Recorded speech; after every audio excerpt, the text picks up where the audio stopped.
Now let's hope you're not too late. Greetings multiverse, it's here, Zack Snyder's Justice League. I have seen all 4 hours of it. I just couldn't stop. I was expecting to watch a little bit of it, then go back to it later, and I just couldn't. It literally gave me chills. I literally shivered in one scene towards the end. That's how much it affected me. It was so good. I am going to say without hyperbole, it's my new favourite film. Beating Man of Steel, beating The Dark Knight, beating Batman Begins, possibly beating Raiders of the Lost Ark. It's that good. I can't think of a single thing wrong with it. Even though it's 4 hours long, I can't even really imagine a single moment I would cut out. It still addresses problems that maybe people had with Man of Steel or Batman v Superman. I love both of those movies, but even I can see at least why they're divisive, why some people don't like them, why they get so much bad press, because they're very different takes on the characters. Zack Snyder's Justice League isn't. These are the characters. These are the comic book characters. And most importantly, it's funny. That's one of the biggest things that people don't like about especially Batman v Superman. The lack of humour. There's loads in Zack Snyder's Justice League. Aquaman and Flash are very funny characters. Alfred and Bruce Wayne are so much more snarky funny to each other, but not snarky in an MCU way, but snarky in a sort of a Batman Alfred way. Okay.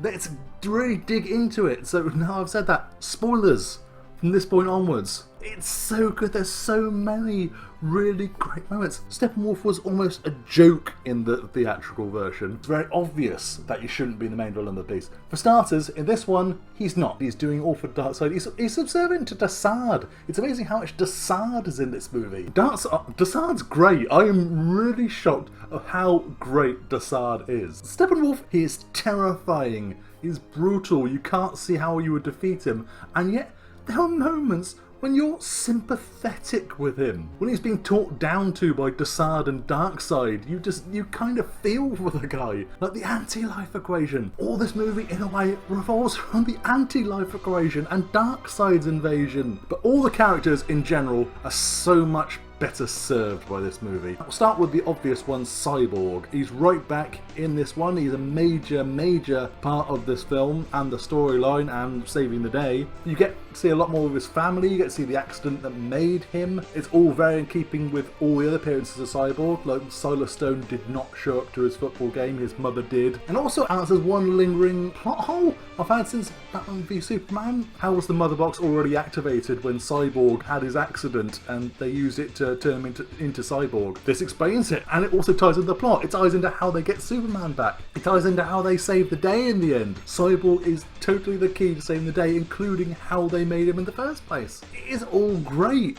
It all works. Batman's so much more effective in this one. He was basically useless in the theatrical version. Here, he is really kicking ass. He stands up to the parademons a lot more. He's taking down a lot of them. But Batman in general is just so much cooler here in every possible way, especially his one-man Batmobile assault. That is so much cooler, especially that one, I have to say, Avengers-y shot of all of them together in front of the Batmobile. That felt very Avengers to me in a great way, and Joss Whedon didn't do it. Wonder Woman gets a lot more to do. That side quest in the Shrine of the Amazons. She goes back for the arrow again later. Maybe Wonder Woman 3, maybe connected to Justice League 2, I don't know. And of course she's the one who finds out about Darkseid. Much more investigation, and that arrow is actually important. The Amazons there have so much more to do, and they're far more badass than they were in the theatrical cut. And you feel a lot more for that moment when Hippolyta orders them to close off all the doors. She is sealing in all her own soldiers. And of course Wonder Woman has that wonderful scene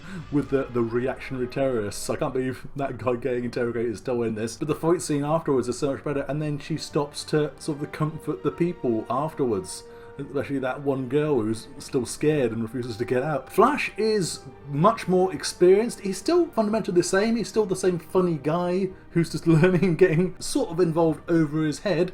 But he's the one to make suggestions. He first activates the mother box, and ultimately he's the one that helps Cyborg, or needs to help Cyborg split apart the mother boxes, Barry Allen is ultimately the one who does save the day.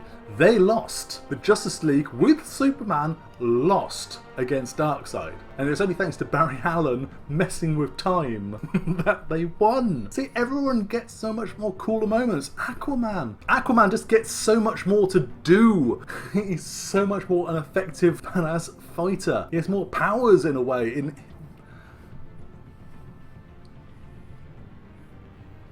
And Mera, I know we don't want to talk about Amber Heard these parts, but Mera, as a character, she almost beats Steppenwolf. She's got amazing water powers. She just literally sucks the juice out of Steppenwolf and almost kills him. If he hadn't literally have had her in his hand at that time, she might have killed him. The whole movie wouldn't have happened.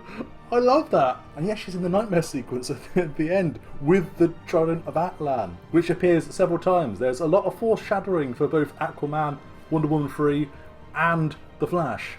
It feels there is setting up going on here. Oh yes, and then this guy. Only in the nightmare future does he return that suit. That does suggest that he does return to that suit, but he is in the black suit for pretty much all of his time as Superman. I wish there was a little bit more explanation of why the black suit. I mean, in the comics, obviously, it's to help him regain his powers quicker. That isn't really touched on. It's just literally a suit he has chosen. I wish there was a tiny little, even if it's just one line, just a slight explanation of why this suit over that suit, other than it looks really cool. But I'll take really cool. But he's so good. I mean, it gives a lot more to the idea of him coming back from the dead and being traumatized by it. He doesn't talk until him and Lois are all the way back in Smallville. He doesn't say a single line. But in general, Superman's really cool in this. He's far, far cooler in this than he was in the theatrical cut. He actually looks like Superman, and he acts like the Superman we know. And he still smiles. This is Superman. It absolutely is. It's the proper Man of Steel Superman. And yes, there's plenty of hints at Justice League 2 and where he's going to go.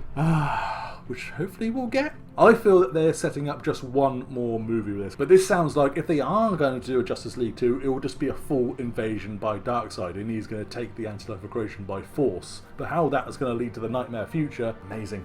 Yeah, Martian Manhunter in it a surprisingly large amount. Oh, certainly a key scene towards the end. Was that in the original cut?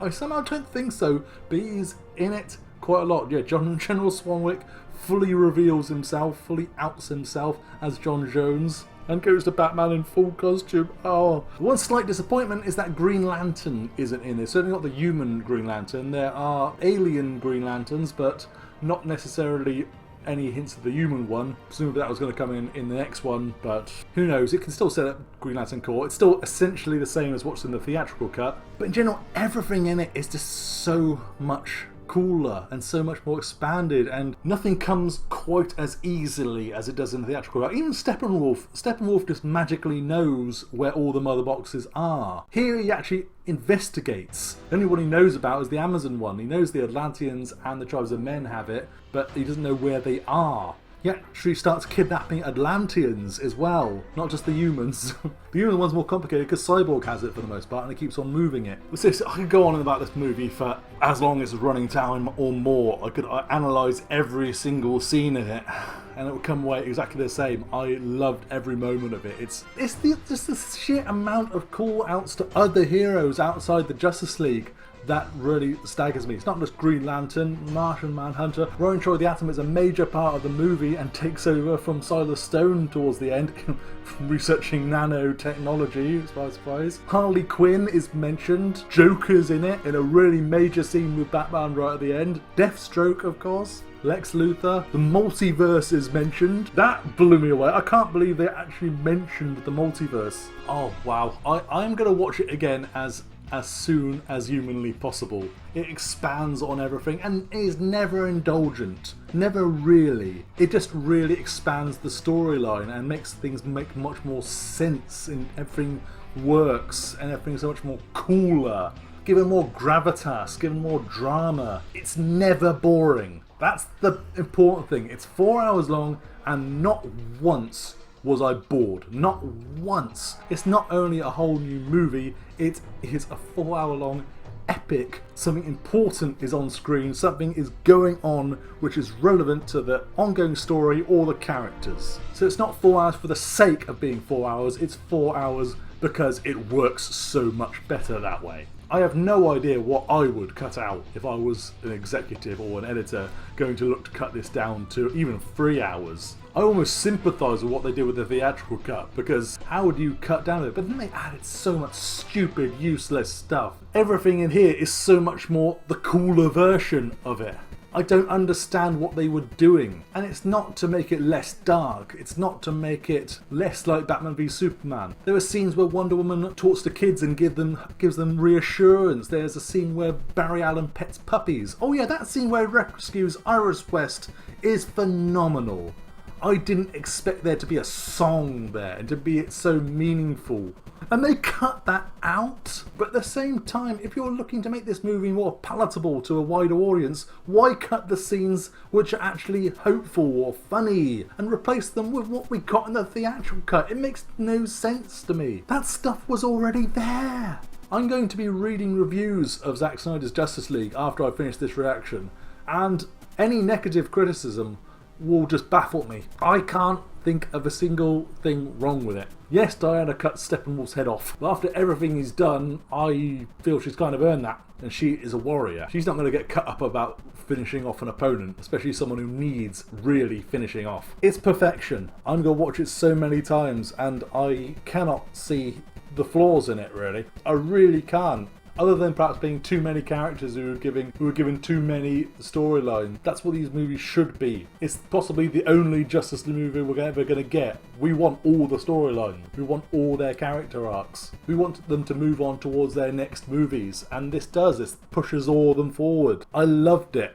I completely 100% love it. And I wouldn't change a single frame. What did you guys think? Hopefully you've watched it now.